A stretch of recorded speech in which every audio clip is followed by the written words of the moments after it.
Welcome back, everybody, to Let's Chat, and I am here with Nadine Hanchar. And Nadine is a counselor, consultant, speaker, and trainer since 1986. She specializes in working with trauma, abuse, relationship issues, and communication. Instead of the client having to fit the therapeutic tool, Nadine is using an approach which can include many types of traditional and non-traditional methodologies. Therefore, the therapy is designed to fit you, the client. Her results-oriented approach is designed to resolve the root causes of issues. This allows the person, the couple, the family, or the organization to go forward with a better quality of life. Her certifications and methodologies include Certified Counselor in Private Practice, Certified Master Trainer in the NLP, Certified Master Practitioner in Counseling Applications of NLP, Certified Master Timeline Therapy Practitioner, Certified Hypnotherapist, Certified Hypnotherapy Trainer and American Institute of Hypnotherapy, and Certified Iridologist and Nutritionalist. Now, Nadine, what does NLP mean? Neuro-linguistic psychology or neuro-linguistic programming, depending on who you're talking to. It really is the science of how to run the human computer. Oh, cool. So our first question on this segment is going to be, how do I keep getting into similar situations in dating or relationships? Well, that's a very common question, Brenda. I get it a lot. And, you know, one of the things that happens is oftentimes people have not sort of worked on their own issues or done what they needed to do. And so quite often they get out of one relationship and, you know, they might have done a little bit of therapy or a little bit of some, you know, of some of their own work, but they get out there and they find people that are familiar. And sometimes they're familiar just in, could have been, you know, tone of voice, could have been, you know, whatever it is, but they're familiar in some way. Or they end up going for the complete opposite of that. And sometimes the opposite actually is just the flip side of the coin. And so it's familiar as well. And that's why they're attracted to it. And it's that normalcy for them, that similarity that they know that actually causes them to get involved with that person again. I've had lots of women say to me, you know, I'm attracted to the bad boy. Like I left this relationship because he was, you know, abusive and whatnot, but I seem to attract the bad boys. So yeah, you know, it's not so much an attraction of the bad boys, is that they're attracted to the people that they're familiar with. They're attracted to the energies and the patterns that they're familiar with. They're, you know, when you haven't healed that within yourself, or you don't feel you deserve more, and this is one of the things that has to heal inside of often the abusive situation or the traumatic situation, is that they need to feel like they're worthy of having a really good relationship. And sometimes they don't feel that way. And, you know, so then they accept certain behaviors. The other thing that happens is that, you know, sometimes we actually put things out that we're telling people how to treat us badly, is I guess how I would put it. And you know, it's like when we don't respect ourselves. So if we haven't done our own work, we don't respect ourselves. Oftentimes that gives a message to the wrong person. sending out the wrong vibes. You know, I've had young women of any kind who have said, you know, I've left this relationship and now I'm in this new relationship and I'm waiting for the shoe to drop.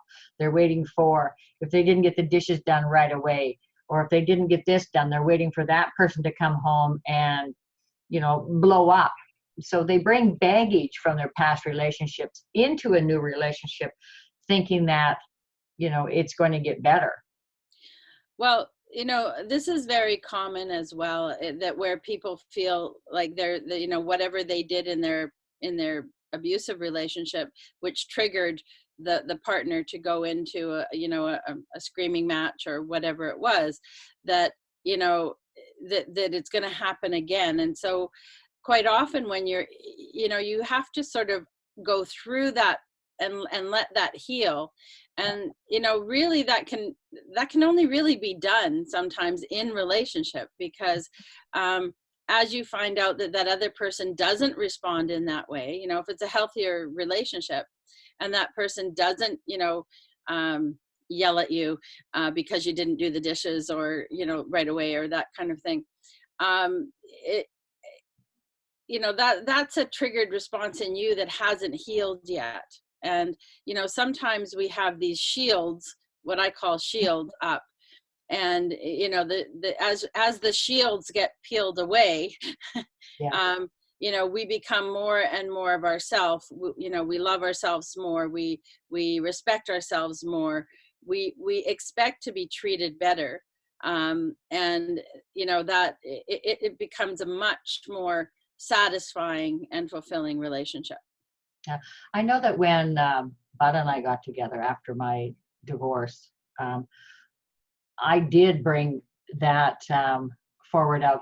I needed to ask permission. I needed to, cover my back in, I'm going here and I'm going to compete on the horses here, and I had to be there and I had to be back at a certain time, and it was like I had to not really ask permission, but ask permission to be gone. So when Bud and I got together, I made this very, very determined decision that, I wasn't going to ask permission to do anything. Like, I would say, this is what I'm going to do, and you can come with me or not.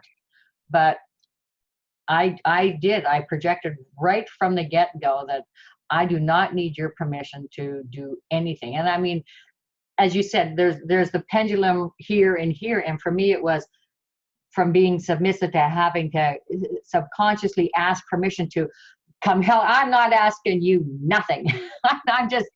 I'm doing it, man. So, it kind of had to come back a little bit, and, so, yeah. That is also very common, going from being super submissive and then getting quite aggressive, and again, that pendulum has to get somewhere where we're being assertive but not submissive or aggressive, right? So assertion is good, aggression is just the flip side of the coin, actually. Yes, it did take me some while to realize that he wasn't ever saying, no, you can't do anything. He would just always say, okay, yeah, I'll come with you, or yeah, no, go ahead and do that. Like, yeah, it was really weird. And even to this day, somebody says, well, do you want to come and do this with me? Or you want to fly to Disneyland with me? And I just look at Bud and he doesn't say a word. And I say, I'm on it, man. And he laughs at the end because he said, he knows that, I am my own person and he is his own person. And I think that creates a healthy relationship when you can be yourself and they can be themselves, and not feel any alienation or any competition. Mm-hmm. Absolutely. Yeah, for sure. I think that this is actually heading into our next question, actually. Yes, so we will end there, and thank you, Nadine. So watch the next segment of Let's Chat with Nadine. We'll be discussing how do I know if my relationship is healthy or just needs a little work. So thank you, everybody. And please remember that this is for knowledge only. This does not replace any counseling or therapy that you are already in. We are just giving you common sense things that you need to know so that you can better understand your relationships and yourself. So much love to everybody, and we will talk soon. Bye. Thank you.